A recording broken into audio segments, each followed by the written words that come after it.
नमस्कार, मैं हूं आपके साथ हर्षिता और आप देख रहे हैं जेएन न्यूज। आइए करते हैं कुछ खास खबरों से शुरुआत। आगामी 4 फरवरी को होने वाले व्यापार संघ के चुनाव के अध्यक्ष पद के उम्मीदवार के रूप में खड़े हुए रवीश भटनागर ने आज खटीमा में चुनाव कार्यालय का उद्घाटन किया है। दरअसल आपको बता दें, उनका कहना था कि खटीमा व्यापारियों ने हर समय आपात समय में खटीमा का साथ दिया। आज वह उनके समर्थन की आकांक्षा रखते हैं। यदि वह विजय हुए तो वह कोशिश करेंगे कि व्यापारियों के कंधे से कंधे मिलाकर चलेंगे और उनकी समस्याओं का समाधान करेंगे। वहीं नगर पालिका अध्यक्ष खटीमा रमेश जोशी भी रवीश भटनागर के समर्थन में आए। इस अवसर पर रमेश जोशी नगर पालिका अध्यक्ष ने कहा कि जो व्यापारी के हित के लिए लड़ेगा, मैं उनका साथ दूंगा। रवीश भटनागर व्यापारियों के हित के लिए लड़ने वाले हैं, इसलिए मैं उनका समर्थन कर रहा हूँ। व्यापारी एकता का चुनाव है, व्यापारियों के हित की लड़ाई लड़ने वालों का चुनाव है। तो इसमें जो व्यापारी हित की लड़ाई लड़ेगा,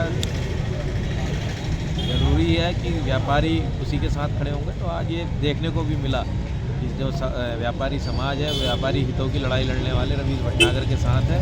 और हम सब लोगों ने भी निर्णय लिया है कि व्यापारी हितों को ध्यान में रखते हुए रवीश भटनागर जी को हम सब लोग मिलकर चुनाव लड़ाएंगे और खटीमा का व्यापार मंडल की मजबूती पर उनके साथ खड़े रहें।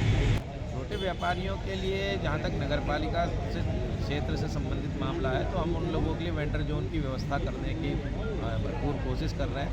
और जिस दिन इस बात का निदान हो जाएगा, तो मैं समझता हूँ कि ये जो समस्या आप कह रहे हैं छोटे व्यापारियों की, वो हम सब दूर कर देंगे। 4 फरवरी को खटीमा प्रांतीय उद्योग व्यापार मंडल का चुनाव है, जो समस्त व्यापारियों के हित की लड़ाई लड़ने वाला चुनाव है। और पिछले कई वर्षों से जितनी भी यहाँ लड़ाइयाँ लड़ी गई हैं, उसमें यहाँ के व्यापारियों का अमूल्य योगदान रहा है। इस खटीमा को सजाने संवारने का यहाँ के व्यापारियों ने किया है। चाहे वो उत्तराखंड राज्य की लड़ाई हो या अन्य आंदोलन रहे हों, खटीमा का इतिहास आंदोलन का इतिहास रहा है। और उसमें सबसे ज़्यादा अगर किसी का योगदान रहा है तो यहाँ के व्यापारियों का रहा है। और इसी के लिए आज इनकी लड़ाई लड़ने का वक्त आया है। जो हमेशा सबके साथ लड़ाई लड़ते हैं, उत्तराखंड के साथ लड़ाई लड़ी राज्य की मांग को लेकर, और अन्य लड़ाई व्यापारियों ने लड़ी। अभी कोरोना काल में व्यापारियों ने लड़ाई लड़ी यहाँ के लोगों के लिए। लेकिन आज जो लड़ाई लड़ने का वक्त है वो व्यापारियों के लिए है। तो आज जब व्यापारियों की लड़ाई लड़ने का वक्त आया, तो हम सब लोग एकजुट आज यहाँ सारे व्यापारी लोग आपको दिखाई दिए खड़े हैं। और ये प्रतीत होता है कि जब 4 तारीख को मतदान होगा तो व्यापारी रिकॉर्ड वोटों से मुझे विजय बनाएंगे। और मैं हमेशा व्यापारियों के हित की लड़ाई लड़ी है।